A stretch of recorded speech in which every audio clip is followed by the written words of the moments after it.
Nurse Jane's pudding is delivered to Mr. Bow Wow. One day Nurse Jane said to Uncle Wiggily, "Here is a fine hot snow pudding that I have made for Mr. Bow Wow, the dog gentleman. Will you take it to him?" The bunny rabbit twinkled his pink nose and said that he would. "Is Mr. Bow Wow ill?" asked Uncle Wiggily. "Just a little cold," answered Nurse Jane. "I think the hot snow pudding will do him good." The bunny laughed. "Ha ha!" Uncle Wiggily, with the pail of hot snow pudding, hopped along until he met Jackie and Petey Bow Wow with their sled. "Oh ho, doggy boys!" cried the bunny. "I'm taking this pail of hot pudding to your father." Then Jackie and Petey barked joyfully and said that they would give the pudding a ride on their sled. "And maybe," said Jackie to Petey, "when we get the pudding home, we can have some." All of a sudden, as Jackie and Petey were talking of how good the snow pudding would taste, if they had any, all at once Uncle Wiggily looked around and cried out, "Oh, the wolf is coming after us. He wants the snow pudding, I guess." Then the bunny and the doggy boys ran, and Jackie barked, "The wolf can't have Daddy's pudding." But the wolf howled, "Zoo, zoo, I'll get that pudding." Uncle Wiggily, Jackie and Petey ran so fast with the pudding on the sled that they kept ahead of the wolf. But the bad chap ran faster, and he was almost catching up when, all of a sudden, the sled struck a stone under the snow.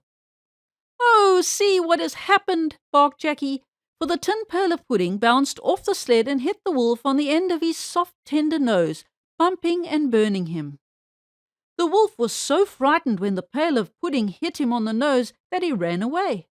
And as the pudding wasn't in the least harmed, Uncle Wiggily picked it up and put it on the sled. "I'll sit with it and hold it," said Jackie. Then all of a sudden the bobcat began to chase after the three friends, howling, "I want ears! I want ears!" Uncle Wiggily told the doggy boys not to be afraid. On and on raced Uncle Wiggily, helping Petey pull the sled while Jackie sat on it holding the pudding. "Why shouldn't we be afraid, Uncle Wiggily?" asked Jackie. "How can you save us?" The bobcat caught up with them and took the cover off the pudding pail. Out popped the hot steam. "Oh, wow, I'm burned!" howled the bobcat. "Just what I thought would happen," said Uncle Wiggily. The bobcat dropped the pail of pudding after it burned him. Uncle Wiggily picked it up, put the cover back on the pail, and started off again. "You sit on the sled and I'll ride you and the snow pudding," said the bunny. They had not gone very far before Jackie howled, "Something is chasing us, Uncle Wiggily." The bunny asked who it was. "It's the skillery alligator," said Petey. Uncle Wiggily hopped as fast as he could, but still the gator came on. "Wait a minute, Uncle Wiggily," barked Jackie. "Let Petey and I stop this bad chap from chasing us."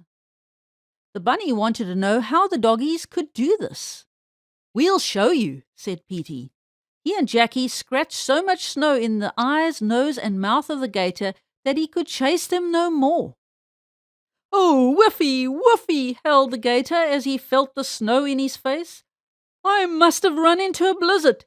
This is too much." He turned about and ran home, and the doggy boys hauled Uncle Wiggily on the sled with the pudding to their house. "Why did Nurse Jane call it snow pudding?" asked the dog lady. "I guess because we had such fun bringing it to you over the snow," laughed Uncle Wiggily. The end.